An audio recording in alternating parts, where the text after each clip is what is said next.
In the shifting void, between the known and the unutterable, where silicon minds dream of forgotten horrors, the abyss stirs. Welcome to AI Lovecraft, where machine intelligence weaves eldritch tales beyond mortal comprehension. Listen if you dare. Some things are not meant to be known. Please like, subscribe, leave a comment. Now let's get into tonight's story. The Moon-Bog by H.P. Lovecraft. Somewhere, to what remote and fearsome region I know not, Dennis Barry has gone. I was with him the last night he lived among men, and heard his screams when the thing came to him. But all the peasants and police in County Meath could never find him, or the others, though they searched long and far. And now I shudder when I hear the frogs piping in the swamps, or see the moon in lonely places. I had known Dennis Barry well in America, where he had grown rich and had congratulated him when he brought back the old castle by the bog at sleepy Kilderry. It was from Kilderry that his father had come, and it was there that he wished to enjoy his wealth among the ancestral scenes. Men of his blood had once ruled over Kilderry and built and dwelt in the castle, but those days were very remote, so that for generations the castle had been empty and decaying. After he went to Ireland, Barry wrote me often, and told me how under his care the great castle was rising tower by tower to its ancient splendor, how the ivy was climbing slowly over the restored walls as it had climbed so many centuries ago, and how the peasants blessed him for bringing back the old days with his gold from over the sea. But in time there came troubles, and the peasants ceased to bless him, and fled away instead as from doom. And then he sent a letter and asked me to visit him, for he was lonely in the castle with no one to speak to save the new servants and laborers he had brought from the north. The bog was the cause of all these troubles, as Barry told me the night I came to the castle. I had reached Kilderry in the summer sunset, as the gold of the sky lighted the green of the hills and groves and the blue of the bog, where on the File Islet a strange olden ruin glistened spectrally. That sunset was very beautiful, but the peasants at Ballylough had warned me against it, and said that Kilderry had become accursed, so that I almost shuddered to see the high turrets of the castle gilded with fire. Barry's motor had met me at the Ballylough station, for Kilderry is off the railway. The villagers had shunned the car and the driver from the north, but had whispered to me with pale faces when they saw I was going to Kilderry, and that night after our reunion, Barry told me why. The peasants had gone from Kilderry because Dennis Barry was to drain the great bog. For all his love of Ireland, America had not left him untouched, and he hated the beautiful wasted space where peat might be cut and land opened up. The legends and the superstitions of Kilderry did not move him, and he laughed when the peasants first refused to help, and then cursed him and went away to Ballylough with their few belongings as they saw his determination. In their place he sent for laborers from the north, and when the servants left he replaced them likewise. But it was lonely among strangers, so Barry had asked me to come.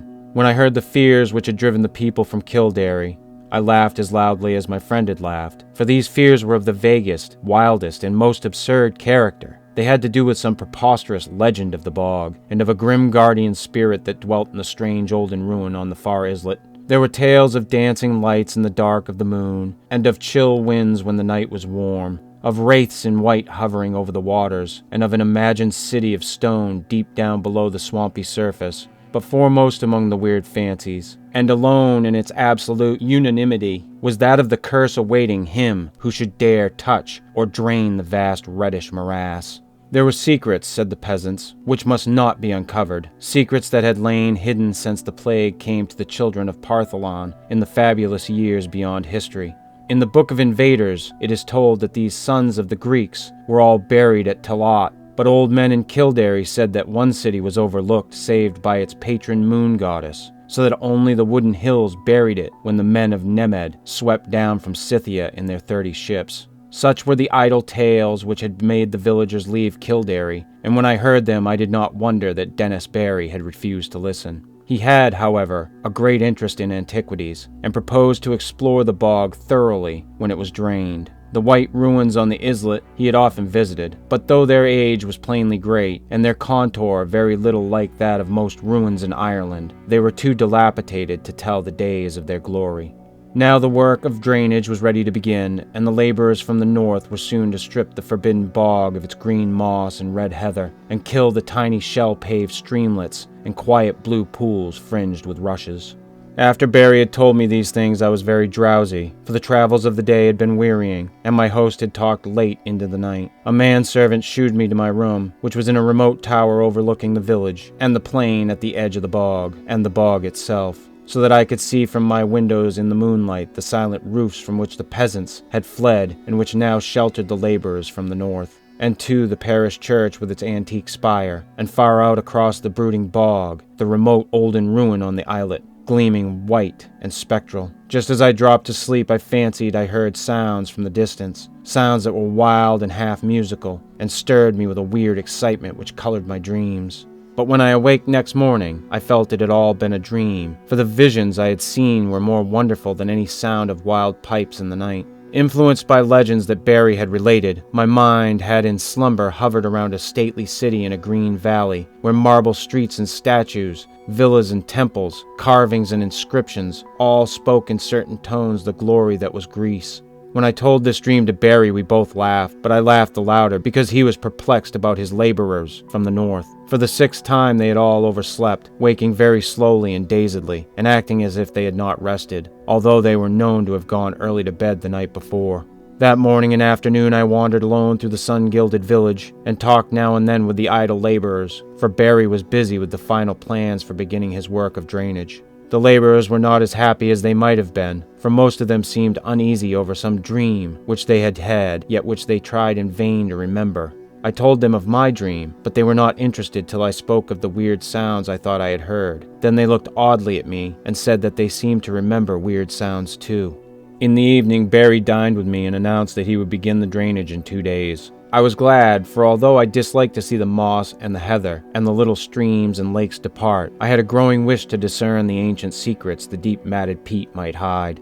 And that night my dreams of piping flutes and marble peristyles came to a sudden and disquieting end. For upon the city and the valley I saw a pestilence descend, and then a frightful avalanche of wooded slopes that covered the dead bodies in the streets, and left unburied only the temple of Artemis on the high peak where the aged moon priestess, Claeus, lay cold and silent, with a crown of ivory on her silver head. I have said that I awaked suddenly in an alarm. For some time I could not tell whether I was waking or sleeping, for the sound of flutes still rang shrilly in my ears.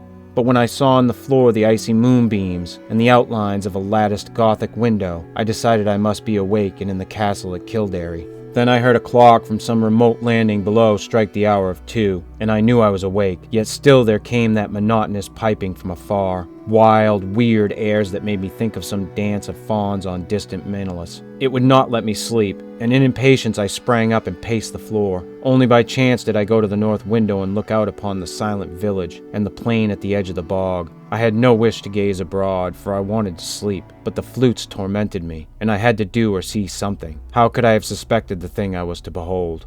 There in the moonlight that flooded the spacious plain was a spectacle which no mortal having seen it could ever forget. To the sound of reedy pipes that echoed over the bog, there glided silently and eerily a mixed throng of swaying figures, reeling through such a revel as the Sicilians may have danced to Demeter in the old days under the harvest moon beside the Cyane. The wide plain, the golden moonlight, the shadowy moving forms, and above all the shrill monotonous piping, produced an effect which almost paralyzed me.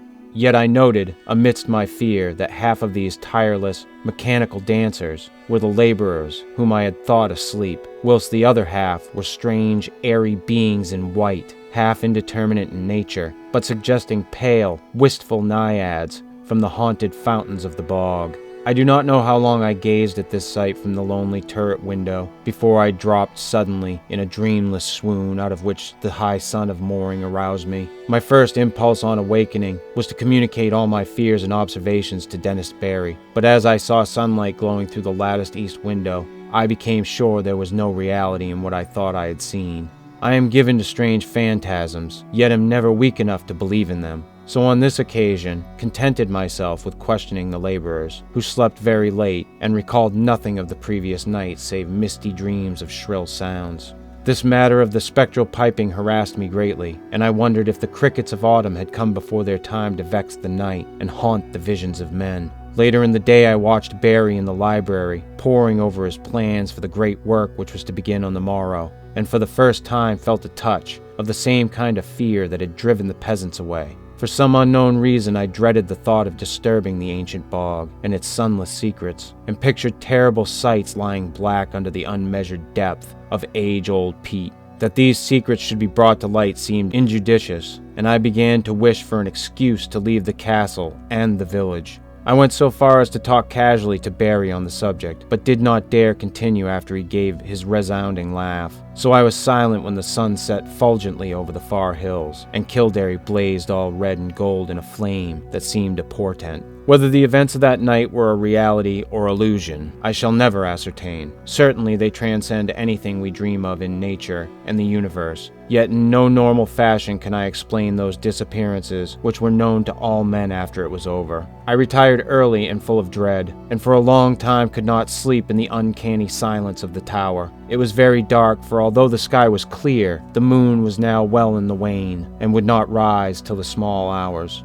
I thought as I lay there of Dennis Barry, and of what would befall the bog when the day came, and found myself almost frantic with an impulse to rush out into the night, take Barry's car, and drive madly to Ballylough out of the menaced lands. But before my fears could crystallize into action, I had fallen asleep, and gazed in dreams upon the city in the valley, cold and dead under a shroud of hideous shadow. Probably it was the shrill piping that awaked me, yet that piping was not what I noticed first when I opened my eyes. I was lying with my back to the east window overlooking the bog, where the waning moon would rise, and therefore expected to see light cast on the opposite wall before me. But I had not looked for such a sight as now appeared. Light indeed glowed on the panels ahead, but it was not any light that the moon gives. Terrible and piercing was that shaft of ruddy refulgence that streamed through the Gothic window, and the whole chamber was brilliant with splendor intense and unearthly. My immediate actions were peculiar for such a situation, but it is only in tales that a man does the dramatic and foreseen thing. Instead of looking out across the bog toward the source of the new light, I kept my eyes from the window in panic fear, and clumsily drew on my clothing with some dazed idea of escape. I remember seizing my revolver and hat, but before it was over I had lost them both without firing the one or donning the other.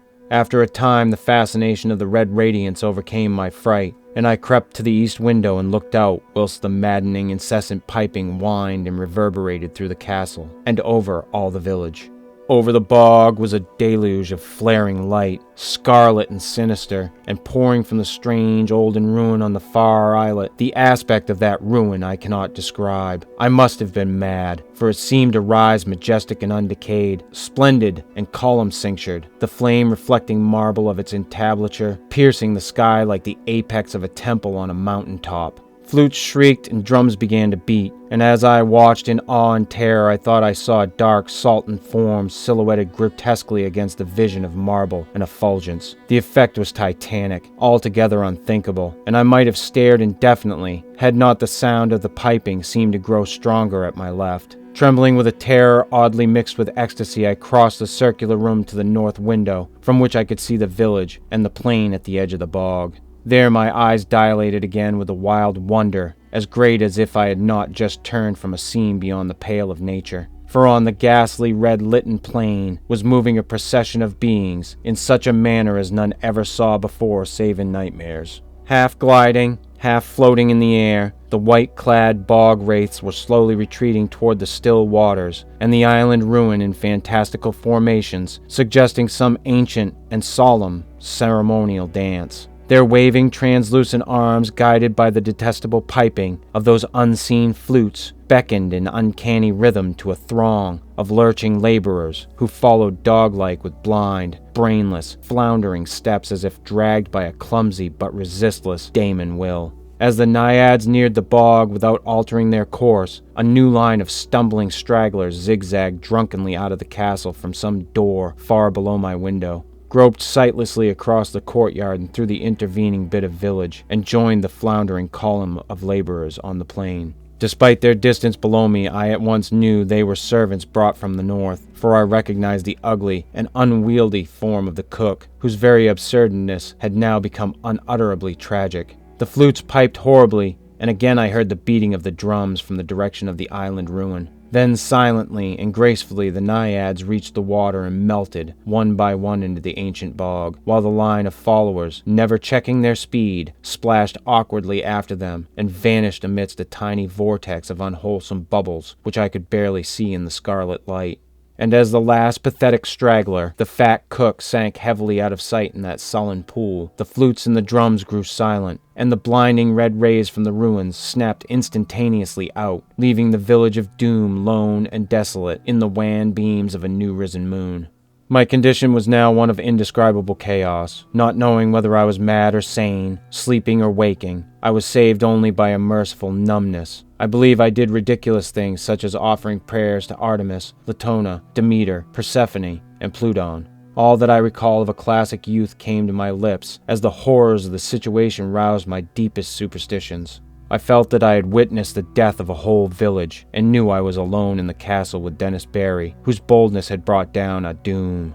As I thought of him, new terrors convulsed me, and I fell to the floor, not fainting, but physically helpless. Then I felt the icy blast from the east window where the moon had risen, and began to hear the shrieks in the castle far below me. Soon those shrieks had attained a magnitude and quality which cannot be written of, and which make me faint as I think of them. All I can say is that they came from something I had known as a friend. At some time during this shocking period, the cold wind and the screaming must have roused me, for my next impression is of racing madly through inky rooms and corridors, and out across the courtyard into the hideous night. They found me at dawn wandering mindlessly near Ballylough, but what unhinged me utterly was not any of the horrors I had seen or heard before. What I muttered about as I came slowly out of the shadows was a pair of fantastic incidents which occurred in my flight, incidents of no significance, yet which haunt me unceasingly when I am alone in certain marshy places or in moonlight.